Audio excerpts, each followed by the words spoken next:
ಪ್ರತಾಪ್ ಸಿಂಹ ಅವರದ್ದು ಈ ಕತೆ ಆದರೆ ಮತ್ತೊಂದು ಕಡೆ ನಾನು ಆಗಲೇ ಹೇಳ್ತಾ ಇದ್ದ ಹಾಗೆ ಚಿಕ್ಕಮಗಳೂರಿನ ಬಿಜೆಪಿ ಕಾರ್ಯಕರ್ತರು ಕ್ಯಾಂಪೇನ್ ಮಾಡ್ತಿದ್ದಾರೆ ಪ್ರತಾಪ್ ಸಿಂಹ ಅವರ ಪರವಾಗಿ.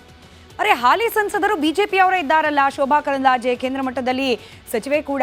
ಹಾಗಾದ್ರೆ ಯಾಕೆ ಶೋಭಾ ಕರಂದ್ಲಾಜೆ ಅವರ ವಿರುದ್ಧವಾಗಿ ಅಥವಾ ಪ್ರತಾಪ್ ಸಿಂಹ ಅವರ ಪರವಾಗಿ ಕ್ಯಾಂಪೇನ್ ಮಾಡ್ತಿದ್ದಾರೆ ಅನ್ನೋದಕ್ಕೂ ಕೂಡ ಒಂದಷ್ಟು ಅಂಶಗಳು ಇವತ್ತು ಚಿಕ್ಕಮಗಳೂರಿನಲ್ಲಿ ಕಾಣಲಿಕ್ಕೆ ಸಿಕ್ಕಿದೆ.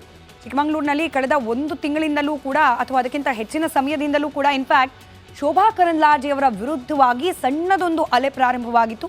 ಈ ಬಾರಿ ಶೋಭಾ ಕರಂದ್ಲಾಜೆ ಅವರಿಗೆ ಟಿಕೆಟ್ ನೀಡಬಾರ್ದು ಅನ್ನೋದು, ಕ್ಷೇತ್ರಕ್ಕೆ ಬರೋದಿಲ್ಲ, ಕ್ಷೇತ್ರದ ಇತರೆ ಲೋಕಲ್ ಲೀಡರ್ಸ್ ಜೊತೆಯಲ್ಲಿ ಸಂಪರ್ಕದಲ್ಲಿ ಇರೋದೇ ಇಲ್ಲ, ಅಭಿವೃದ್ಧಿ ಕಾರ್ಯಗಳ ವಿಚಾರದಲ್ಲೂ ಕೂಡ ನಾಟ್ ಸೋ ಹ್ಯಾಪಿ ಅನ್ನೋ ರೀತಿಯ ವಾತಾವರಣ, ಇದೆಲ್ಲ ಕಾರಣವನ್ನ ಮುಂದಿಟ್ಕೊಂಡು ಬದಲಾವಣೆ ಬೇಕು ಈ ಬಾರಿ ಅನ್ನೋದು ಬಿಜೆಪಿಯ ಚಿಕ್ಕಮಗಳೂರು ಉಡುಪಿ ಭಾಗದ ಕಾರ್ಯಕರ್ತರು ಹಾಗೆ ಸ್ಥಳೀಯ ಮಟ್ಟದ ನಾಯಕರ ಮಾತಾಗಿದೆ. ಹೀಗಾಗಿ ಯಾವಾಗ ಟಿಕೆಟ್ ಹಂಚಿಕೆಯ ಚರ್ಚೆ ರಾಷ್ಟ್ರೀಯ ಮಟ್ಟದಲ್ಲಿ ಅಂದರೆ ದೆಹಲಿ ಮಟ್ಟದಲ್ಲಿ ಜೋರಾಯಿತು, ಈ ಕ್ಯಾಂಪೇನ್ ಕೂಡ ಮತ್ತೊಂದು ಹಂತದ ಬಿರುಸನ್ನ ಪಡ್ಕೊಂಡಿದೆ. ಇವತ್ತು ಕೂಡ ಗೋ ಬ್ಯಾಕ್ ಶೋಭಾ ಅನ್ನೋ ಕ್ಯಾಂಪೇನ್ ಬಲು ಜೋರಾಗಿ ಕೇಳೋಕೆ ಸಿಕ್ಕಿದೆ.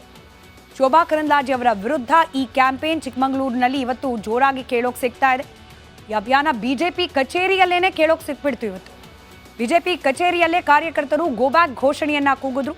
ಶೋಭಾ ಕರಂದ್ಲಾಜೆ ಅವರಿಗೆ ಟಿಕೆಟ್ ಕೊಡೋದು ಬೇಡವೇ ಬೇಡ ಅನ್ನೋದು ಅವರ ಇಂಗಿತ ಆಗಿದೆ. ಈ ಬಾರಿ ಚಿಕ್ಕಮಗಳೂರಿನವರಿಗೇನೆ ಟಿಕೆಟ್ ಕೊಡಬೇಕು, ಹೊರಗಿನವರಿಗೆ ಕೊಟ್ಟಿದ್ದು ಸಾಕು ಅವಕಾಶ ಅನ್ನೋ ಒತ್ತಾಯ ಕೂಡ ಇದರ ಜೊತೆಯಲ್ಲೇ ಕೇಳೋಕೆ ಸಿಗ್ತಾ ಇದೆ. ಆದರೆ ಗಮನಿಸಬೇಕಾದ ವಿಚಾರ ಏನಂತಂದ್ರೆ ಯಡಿಯೂರಪ್ಪನವರು ಆಲ್ರೆಡಿ ಅನೌನ್ಸ್ ಮಾಡಿಬಿಟ್ಟಿದ್ದಾರೆ, ಈ ಬಾರಿ ಕೂಡ ಉಡುಪಿ ಚಿಕ್ಕಮಗಳೂರು ಲೋಕಸಭಾ ಕ್ಷೇತ್ರದಿಂದ ಶೋಭಾ ಕರಂದ್ಲಾಜೆ ಅವರೇ ಕಣಕ್ಕಿಳಿತಾರೆ, ನಿಮ್ಮೆಲ್ಲರ ಬೆಂಬಲ ಬೇಕು ಅಂತ ಹೇಳಿ. ಹೀಗಾಗಿ ಈ ಕ್ಯಾಂಪೇನ್ಗಳಿಗೆ ಹೈಕಮಾಂಡ್ ಕಿವಿಗೊಡುತ್ತಾ ಕಾದು ನೋಡಬೇಕಾಗಿದೆ. ಯಡಿಯೂರಪ್ಪನವರು ಹಾಗೆ ಅವರ ಪುತ್ರ ಹಾಗೆ ಬಿಜೆಪಿಯ ರಾಜ್ಯಾಧ್ಯಕ್ಷರು ಆಗಿರುವ ವಿಜಯೇಂದ್ರ ಅವರದ್ದೇ ಫೈನಲ್ ಮಾತು ಅನ್ನೋದು ದೆಹಲಿ ಮೂಲದಿಂದ ಕೇಳೋಕೆ ಸಿಗ್ತಿರುವ ಮಾತಾಗಿದೆ. ಅಂದರೆ ಬಹುತೇಕ ಈ ಮೊದಲ ಸುತ್ತಿನ ಮೀಟಿಂಗ್ ಆದ ನಂತರದಲ್ಲಿ ವಿಜಯೇಂದ್ರ ಅವರು ಕೂಡ ಹೇಳಿದ್ದದೆ, ನಾವೇನು ಹೇಳಿದ್ವಿ ಅದೆಲ್ಲದಕ್ಕೂ ಕೂಡ ಹೈಕಮಾಂಡ್ನವರು ಓಕೆ ಅಂತ ಹೇಳಿದ್ದಾರೆ ಅಂತ ಹೇಳಿ. ಇನ್ ಕೇಸ್ ಹೀಗೆ ಆಗಿದ್ರೆ ಈ ಗೋಬ್ಯಾಕ್ ಕ್ಯಾಂಪೇನಿಗೆ ಬೆಲೆ ಸಿಗುತ್ತಾ ಅನ್ನೋದು ಸದ್ಯಕ್ಕಿರುವ ಪ್ರಶ್ನೆ. ದೃಶ್ಯದಲ್ಲಿ ಗಮನಿಸ್ತಾ ಇದ್ದೀರಿ.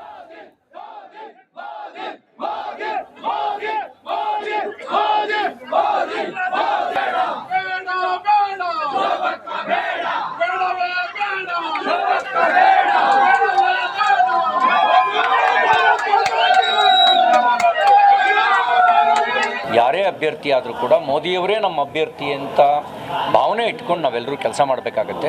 ಯಾಕೆಂದರೆ ನಮ್ಮ ವೈಮನಸ್ಯವು ಅದು ದೇಶಕ್ಕೆ ಆಪತ್ತನ್ನು ತರಬಾರ್ದು. ನಾವೆಲ್ಲರೂ ಒಂದೇ ಧ್ವನಿಯಿಂದ ಕೆಲಸ ಮಾಡಬೇಕು.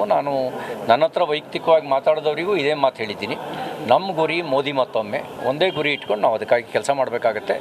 ಆ ನಿಟ್ಟಿನಲ್ಲಿ ನಿಮ್ಮ ಭಾವನೆಯನ್ನು ತಿಳಿಸೋದಕ್ಕಿರುವ ಮಾರ್ಗಗಳು ಬೇರೆ ಬೇರೆ ಇದ್ದಾವೆ.